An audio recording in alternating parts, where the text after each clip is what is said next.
उत्तर पूर्वी दिल्ली लोकसभा से भारतीय जनता पार्टी के लगातार तीसरी बार प्रत्याशी मनोज तिवारी के चुनाव कार्यालय का यमुना विहार में उद्घाटन किया गया। उद्घाटन भारतीय जनता पार्टी के राष्ट्रीय महामंत्री अरुण सिंह ने किया। कार्यालय के उद्घाटन से पहले वेद मंत्रोच्चार के साथ हवन पूजन किया गया। इस अवसर पर आयोजित एक विशाल कार्यक्रम में प्रदेश अध्यक्ष वीरेंद्र सचदेवा, लाल बिहारी तिवारी, विजेंद्र गुप्ता, लोकसभा चुनाव में प्रभारी विष्णु मित्तल, लोकसभा संयोजक राजा इकबाल सिंह, जिला अध्यक्ष पूनम चौहान, मनोज त्यागी, विधायक जितेंद्र महाजन, मोहन सिंह बिष्ट, अजय महावर, जगदीश प्रधान, निगम पार्षद प्रमोद गुप्ता, राजकुमार बल्लन, कौशल मिश्रा, गौरव खानी, डीनकात बख्शी, आनंद त्रिवेदी, मीडिया प्रभारी दीपक चौहान सहित हजारों कार्यकर्ता, क्षेत्रीय निवासी, सामाजिक संस्थाओं के प्रमुख, गणमान्य लोग मौजूद रहे। वहीं अरुण सिंह ने कहा कि विश्व स्तरीय शिक्षा व्यवस्था देने का दावा करने वाली केजरीवाल सरकार के राज में दिल्ली के बच्चे पेड़ की छांव में शिक्षा लेने को मजबूर हैं। ऐसा तो देश में कहीं नहीं देखा गया। जर्जर भवनों में क्षमता से अधिक बच्चों को शिक्षा दी जा रही है। कभी पंखा टूटकर छात्राओं के ऊपर गिर जाता है तो कभी छत का प्लास्टर करोड़ों रुपए खर्च कर मोहल्ला क्लिनिकों का प्रचार किया गया, लेकिन उनमें लोगों का इलाज नहीं होता। यह मोहल्ला क्लिनिक असामाजिक तत्वों, जानवरों, नशाखोरी करने वाले लोगों का अड्डा बन गए हैं। अगर विश्व स्तरीय मोहल्ला क्लिनिक थे तो केजरीवाल या उनके परिवार के लोग कभी इलाज के लिए इन क्लिनिकों के बजाय बेंगलोर इलाज कराने क्यों जाते। वहीं सांसद मनोज तिवारी ने भी जमकर केजरीवाल पर निशाना साधा। मनोज तिवारी ने कहा कि भारतीय जनता पार्टी विश्व की सबसे बड़ी पार्टी होने के साथ साथ भारत को विश्व गुरु बनाने के मुकाम तक पहुंचने वाली नरेंद्र मोदी सरकार को जन समर्पित करने वाली पार्टी है और जनसेवा का पर्याप्त भारतीय जनता पार्टी का तीसरी बार प्रत्याशी बनना मेरे लिए गौरव की बात है। मैं ऐसी पार्टी के प्रत्याशी के रूप में आपके समक्ष प्रस्तुत हूँ जिसमें करोड़ों कार्यकर्ता कोरोना काल में अपनी जान दांव लगाकर दूसरों की जान बचाते रहे। क्या कुछ कहना था कार्यक्रम में पहुंचे मुख्य अतिथियों का, देखें हमारी एक खास रिपोर्ट। जो भी लोग हैं, कोई मौजपुर का अध्यक्ष, कोई सीलमपुर का अध्यक्ष, कोई करावल नगर का अध्यक्ष, कोई किसी विधानसभा का अध्यक्ष, मैं खुद हैरान हूँ, कोई गोंडा का अध्यक्ष, और लगभग 100 से ज्यादा लोगों ने आज कार्यालय के उद्घाटन पे, अब आप सोचिए कि कार्यालय खोलते ही ऐसी बोनी हुई है तो इसके बाद क्या होगा, मुझे कहते हुए हंसी आ रही है। लेकिन मुझे ये हंसी इसलिए हो रही है कि हास्यास्पद स्थिति कर दिया है आम आदमी पार्टी और कांग्रेस के लोगों ने इस दिल्ली में। कोर्ट अलग डांट रही है। कोर्ट ने डांटा कि 144 बच्चे एक क्लास में, आप बच्चों को जानवर की तरह ट्रीट कर रहे हो।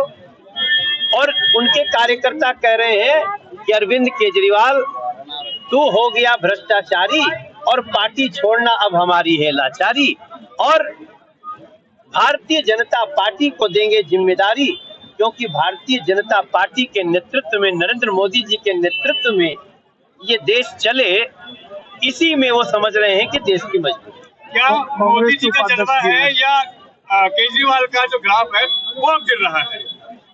देखिए, केजरीवाल का ग्राफ गिर चुका है, अभी गिर रहा है नहीं। मुझे लगता है कि आज आप उनको फिर से, हम भी सुबह से थे कि भाई आज फिर से कोर्ट जा रहे हैं, संजय सिंह को बेल मिली थी, क्या पता अरविंद केजरीवाल ने मोबाइल का एड्रेस दे दिया हो, लेकिन आज फिर से जुडिशियल कस्टडी बढ़ा दी गई है।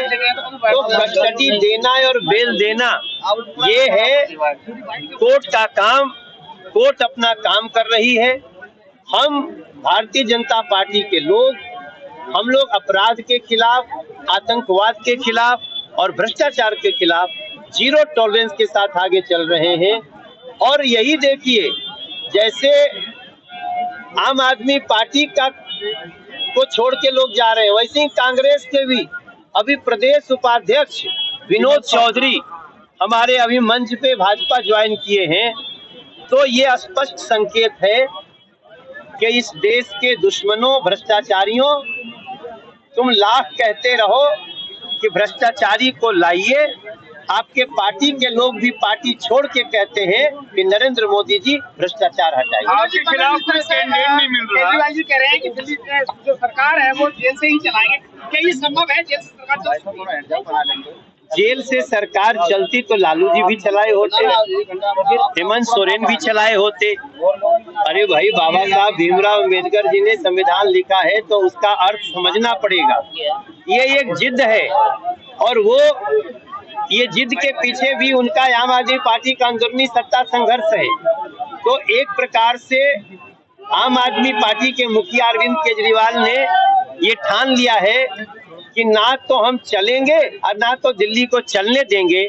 मुझे लगता है संविधान विशेषज्ञ बैठे और इसमें रास्ता क्या निकल सकता है उसको अपनाया जाए। एक आखिरी सवाल कि क्या आपके खिलाफ कोई कैंडिडेट नहीं मिल रहा अभी तक, अनाउंस ही नहीं हो रहा, और अब क्या लगता है कि आपको 5 लाख से ज्यादा वोट मिलने वाले हैं? देखिए, जैसा लोग कह रहे हैं कि अब के हम लोग 5 लाख प्लस से जिताएंगे मनोज तिवारी को, पीछे हम लोग 3,68,000 से जीते थे, उसके पहले 14 में हम 1,47,000 से जीते थे। तो जिस प्रकार से क्षेत्र के लोगों का विश्वास बढ़ रहा है, देखिए इस 10 साल में ये तो लोगों ने देखा होगा कि मनोज तिवारी लड़ता नहीं है बल्कि हर बात में आगे बढ़ता है। मनोज तिवारी किसी से लड़ने नहीं बल्कि दिल्ली को नए तरीके से गढ़ने आया है।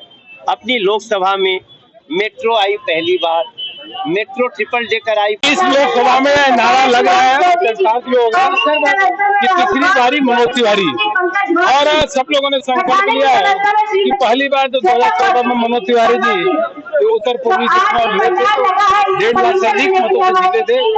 उसका 2019 में 3.5 लाख का आंकड़ा जीत का बढ़ा और इस बार 5 लाख से ऊपर जीत का आंकड़ा बढ़ेगा।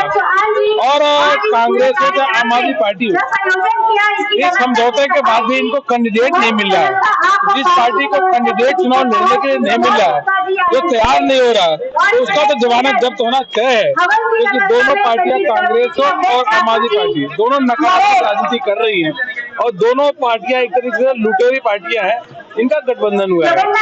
वैद्य बाबूराम वर्मा, 15 सालों का इलाज का भरोसा। हमारे यहाँ आयुर्वेदिक औषधियों के द्वारा सभी बीमारियों का सुविधाजनक इलाज किया जाता है, जैसे खांसी, सांस, दमा, बुखार, टाइफाइड, मलेरिया, पीलिया, बवासीर, शुगर, हेपेटाइटिस, खूनी बवासीर, पिरमे, श्वपनदोष, लघु शंका आदि का इलाज आयुर्वेदिक पद्धति द्वारा किया जाता है। इसके अलावा सभी बीमारियों की जांच भी तसल्ली बख्श की जाती है, जैसे अल्ट्रासाउंड, एक्सरे, ईसीजी, रक्त, मलमूत्र, वीर्य की जांच इत्यादि। हमारे यहाँ दिल्ली सरकार द्वारा टीकाकरण, टीबी का इलाज व जांच मुफ्त की जाती है। हमारा पता है वैद्य बाबूराम वर्मा चैरिटेबल सोसाइटी, 329 गली number 9, Mandoli extension, near Nand Nagri bus depot के सामने, दिल्ली 93। आप हमारे नंबरों पर भी संपर्क कर सकते हैं। हमारे फ़ोन नंबर हैं 9213329205, 9211478312, 9910418312। आप हमारे चैनल पर भी दिए गए नंबरों पर भी संपर्क कर सकते हैं। हमारा फ़ोन नंबर है 8506973234।